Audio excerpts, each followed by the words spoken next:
कुरान था, कुरान है, कुरान रहेगा।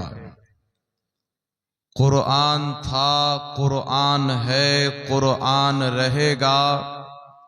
इस्लाम था, इस्लाम है, इस्लाम रहेगा। इस्लाम था, इस्लाम है, इस्लाम रहेगा। ज़मीं पे होगा, ज़मा पे होगा। ज़मीं पे होगा, ज़मा पे होगा। नबी का चर्चा आसमां पे होगा। ज़मीं पे होगा, ज़मा पे होगा। नबी का चर्चा आसमां पे होगा। गर हो जाए फना ज़मीनो आसमां, जिक्र नबी रब की ज़बा पर होगा। गर हो जाए फना ज़मीनो आसमां, जिक्र नबी रब की ज़बा पर होगा। मोहम्मद की मोहब्बत दीन हक की शर्त अव्वल है। मोहम्मद की मोहब्बत दीन हक की शर्त अव्वल है। गर हो इसी में खामी तो सब कुछ नामुकम्मल है। कि मोहम्मद से वफा तूने तो हम तेरे हैं।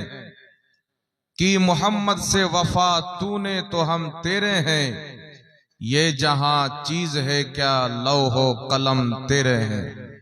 खाक हो जाए अदू जलकर मगर हम तो रजा। खाक हो जाए अदू जलकर मगर हम तो रजा। दम में जब तक दम है जिक्र उनका सुनाते जाएंगे। अल्हम्दुलिल्लाह, समस्त तारीफ प्रशंसा गुणगान মহান রব্বুল আলামিন ওয়াহদাহু লা শরীকের জন্য, যে আল্লাহ ব্যতীত কেউ ইবাদতের যোগ্য নয়, যে আল্লাহ ব্যতীত কেউ সাজদা পাওয়ার যোগ্য নয়। যেই মহান রব্বুল আলামিনের জাত ও সিফাতে কোন রকম কোন শরীক বা অংশীদার নাই, সেই মহান রব্বুল আলামিন ওয়াহদাহু লা শরীকের অগণিত বার অসংখ্য বার আমরা শুকরিয়া আদায় করি, যিনি আমাকে আপনাকে জমিন আসমান জান্নাত জাহান্নাম লৌহ কলম আরশে আজম কুল কায়নাতকে সৃষ্টি করেছেন এবং আমাদেরকে আখরি নবী সাল্লাল্লাহু আলাইহি ওয়াসাল্লামের উম্মত বানিয়েছেন। তাই সবাই মিলে অন্তরস্থল থেকে মহান রব্বুল আলামিনের শুকরিয়া আদায় করি। সকলে পাঠ করুন আলহামদুলিল্লাহ। আল্লাহ পাকের হামদ ও সানার পর রাসূল আকরাম নূরে মুজাসসাম সরওয়ারে দো আলম रहमतुल्लिल आलमीन शफीउल मुज़नबीन आनिसिल गारिबीन राहते आशिकीन मुरादुल मुमिनीन सय्याहे लामका मेराजेर दुल्हा इमामुल अंबिया सय्यदुल अंबिया मक्कार सरदार मदिनार ताजदार मा आमिनार लाल अब्दुल्लाहर नयनतारा शफातेर कांडारी रहमतेर भांडारी कल कयामतेर कठिन दिने आमार आपनार मतो पापी तापी गुनहेगार उम्मतेर शफाअतकारी ताहा व यासीन सिराजम मुनीर बशीर व नजीर अहमदे मुस्तफा जनाबे मुहम्मदुर रसूलुल्लाह सल्लल्लाहु ताला अलैहि व आलिहि वसल्लमेर प्रति अगणित बार असंख्य बार दुरूद व सालाम बर्षित होक, गर्बित होक। सकले पढ़ुन आल्लाहुम्मा आमीन। मंच उपस्थित सम्मानित उलामाए किराम, चलमान सभार सभापति महोदय, हाजरीन मजलिस, इस्लाम दरदी भाई ओ बाबूजिरा, पर्दार आड़ालेर मा ओ बोनेरा, सकलके आमार आंतरिक सालाम ओ शुभेच्छा जानिए महान रब्बुल आलामिनेर महान दरबारे तार महान नबीर ओसिला दिए दुआ करी जे आल्लाह पाक आजकेर এই পাকিজা पवित्र महफिल निजेर हाबिबे लबीब सल्लल्लाहु अलैहि साल्लामेर ओसिलाय निजेर पाक दरबारे कबुल करुक एवं आमादेर सकलेर जीवनेर समस्त गुनाह আল্লাহ পাক মাফ করুক। সকলে পড়ুন আল্লাহুম্মা আমিন। বিরাদর ইসলাম, আমার পূর্বে আপনারা জীবনী বক্তা আজিজাম মুহতারাম মাওলানা জাকির হোসেন চতুর্বেদী সাহেবের আলোচনা শ্রবণ করলেন। আমি উপস্থিত হয়েছি কিছু সময়ের জন্য। আল্লাহ পাক হক বলার, সকলকে হক শুনে তার প্রতি আমল করার তৌফিক দান করুক। পড়েন আমিন। একবার উচ্চ স্বরে ভক্তি ভরে মোহাব্বতের সহিত আমার নবী, আপনার নবী, কুল কায়নাতের নবী रहमतुल्लिल आलमीन सल्लल्लाहु ताला अलैहि व आलिहि वसल्लमेर प्रति दुरूद शरीफ पाठ करुन। अल्लाहुम्मा सल्ले अला सय्यिदना मौलाना मुहम्मद व अला अली सय्यिदना मौलाना मुहम्मद सल्लो अला मुहम्मदीन सल्लो अला मुहम्मद हरदम ज़बान से निकालो पाक नामे मोहम्मद हरदम ज़बान से निकालो शफीआना मोहम्मद सल्लल्लाहु ताला अलैहि ওয়াসাল্লাম। বিরাদর ইসলাম, আপনাদের কওরির কিছু যদি জানার ইচ্ছা থাকে কাগজে লিখে সুন্দরভাবে এখানে জমা দিয়ে যাবেন, ইনশাআল্লাহ উত্তর যেটা পারবো দেওয়া হবে। আমি আপনাদের সম্মুখে আয়াতে কারিমা পাঠ করেছি। আল্লাহ তাবারাক ওয়া তাআলা পবিত্র কুরআনুল কারীমের মধ্যে ইরশাদ করেন, ইন্নাদ দীনা ইনদাল্লাহিল ইসলাম।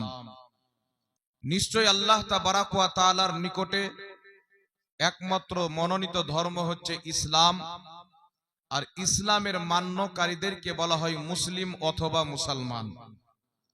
আল্লাহ তাবারাক ওয়া তাআলা এই দুনিয়ার মাটিতে একটাই ধর্ম কায়েম রেখেছেন শুরু থেকে কিয়ামত পর্যন্ত, যে ধর্মের নাম হচ্ছে ইসলাম।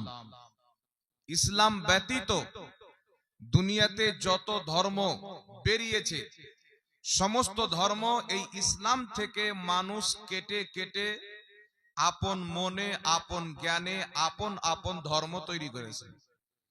একমাত্র ইসলাম ধর্ম, যেই ইসলাম ধর্মকে স্বয়ং আল্লাহ এবং তার রাসূল তৈরি করেছেন, জোরে বলতে হবে সুবহানাল্লাহ। আর আল্লাহ তাবারাক ওয়া তাআলা পবিত্র কুরআনুল কারীমের মধ্যে তার সমস্ত সৃষ্টিকে জানিয়ে দিয়েছেন যে আমার মনোনীত একমাত্র ধর্ম হচ্ছে ইসলাম। আর আমাদের নবী প্রফেট মুহাম্মদ সাল্লাল্লাহু আলাইহি ওয়াসাল্লাম তিনি হাদিস শরীফের মধ্যে বলেন, দুনিয়াতে যখন মানুষ জন্মগ্রহণ করে সেই মানুষ মুসলমান হয়ে জন্মগ্রহণ করে। মুসলমানের বাড়িতে হোক, খ্রিস্টানের বাড়িতে হোক, ইহুদির বাড়িতে হোক, নাসারার বাড়িতে হোক, যে কোনো ধর্মের মান্যকারীর ব্যক্তি বাচ্চা যখন জন্মগ্রহণ করে সেই বাচ্চাটা মুসলমান হয়ে জন্মগ্রহণ করে। এখন জিজ্ঞাসা করার কারণ হচ্ছে, একটা প্রশ্ন ওঠে, বাচ্চা যখন জন্ম হয় মুসলমান হয়ে কেন? এটাও তো হতে পারে হিন্দু হয়ে জন্ম নেয় বা খ্রিস্টান হয়ে জন্ম নেয়, কিন্তু না, এটা সম্ভব নয়। একমাত্র বাচ্চা দুনিয়াতে যখন জন্মগ্রহণ করে মুসলমান হয়ে জন্মগ্রহণ করে। এর কারণ হচ্ছে আল্লাহ তাবারাক ওয়া তাআলা আত্মার জগতে সমস্ত মানব জাতির আত্মাকে একত্রিত করেছিলেন। সমস্ত মানব জাতি ধর্ম তো দুনিয়াতে এসে পরিবর্তন করেছে, কিন্তু আত্মার জগতে মহান রব্বুল আলামিন আমার আত্মা, আপনার আত্মা, জৈন, হিন্দু, খ্রিস্টান সকলের আত্মাকে একত্রিত করে রব্বুল আলামিন জিজ্ঞাসা করেছিলেন, আমি কি তোমাদের রব নয়?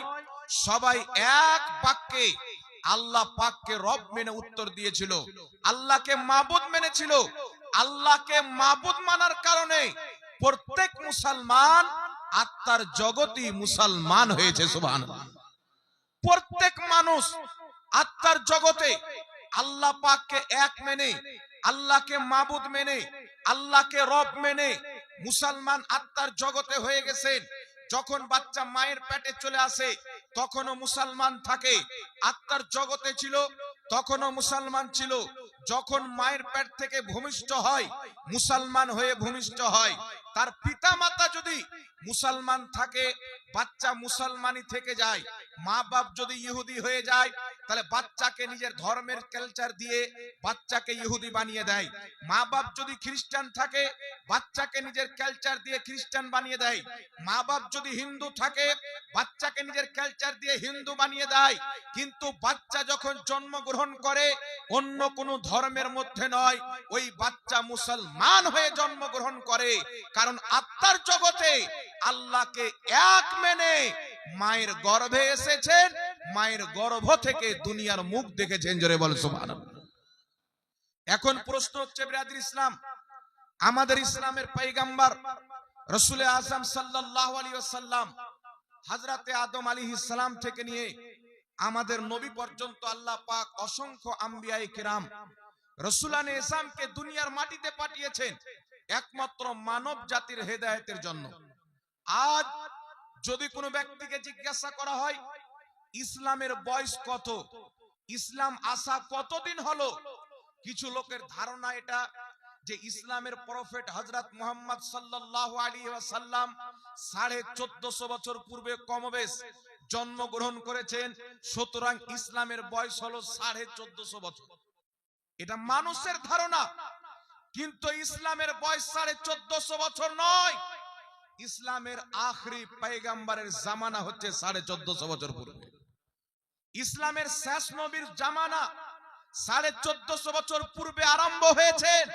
নচেত পূর্বে যত নবী এসেছেন, আপনি আল্লাহ পাকের কোরআন খুলেন, এই কোরআনুল কারীমের মধ্যে ইব্রাহিম আলাইহিস সালামকে মুসলমান বলা হয়েছে। এই কোরআনুল কারীমের মধ্যে ইউসুফ নবী দোয়া করছেন, আল্লাহ আমি যখন ইন্তিকাল করব মুসলমান হয়ে যেন ইন্তিকাল করি। এই পবিত্র কোরআনুল কারীমের মধ্যে হযরতে সুলেমান আলাইহিস সালাম বিলকিসকে যখন দাওয়াত দেন, ইসলাম ধর্মের দাওয়াত দিয়েছিলেন। এই পবিত্র কোরআনুল কারীমের মধ্যে হযরতে নূহ আলাইহিস সালামের ঘটনা রয়েছে, যিনারা মুসলমান ছিলেন তিনারা নূহ নবীর কাস্তিতে সওয়ার হতে পেরেছিলেন। এই কোরআনুল কারীমের মধ্যে যে সর্বপ্রথম প্রফেট হযরতে আদম আলাইহিস সালামের গুণগান করা হয়েছে, যিনি দুনিয়ার প্রথম মানুষ। উনার আসার পূর্বে পৃথিবীতে কোনো মানুষ ছিল না। উনার পূর্বে আল্লাহ পাক কোনো মানব জাতিকে সৃষ্টি করে পাঠাননি। সর্বপ্রথম মহান রব্বুল আলামিন যিনাকে মাটির দ্বারা সৃষ্টি করেছেন আদম আলাইহিস সালাম, সর্বপ্রথম দুনিয়ার মানুষ হযরতে আদম আলাইহিস সালাম। উনি ইহুদি ধর্মের ছিলেন না, খ্রিস্টান ধর্মের ছিলেন না। হযরতে আদম আলাইহিস সালাম যিনি দুনিয়ার প্রথম মানুষ এই জমিনে কদম রেখেছেন, তিনিও একজন আল্লাহর নেক নবী বান্দা মুসলমান ছিলেন। জোরে বলতে হবে সুবহানাল্লাহ। আদম থেকে সিলসিলা চালু হয়েছে। মানুষের আবাদি হিন্দু হোক, জৈন হোক, খ্রিস্টান হোক, সারা পৃথিবীর মানব জাতির আদি পিতা জড় হযরতে আদম আলাইহিস সালাম। একটা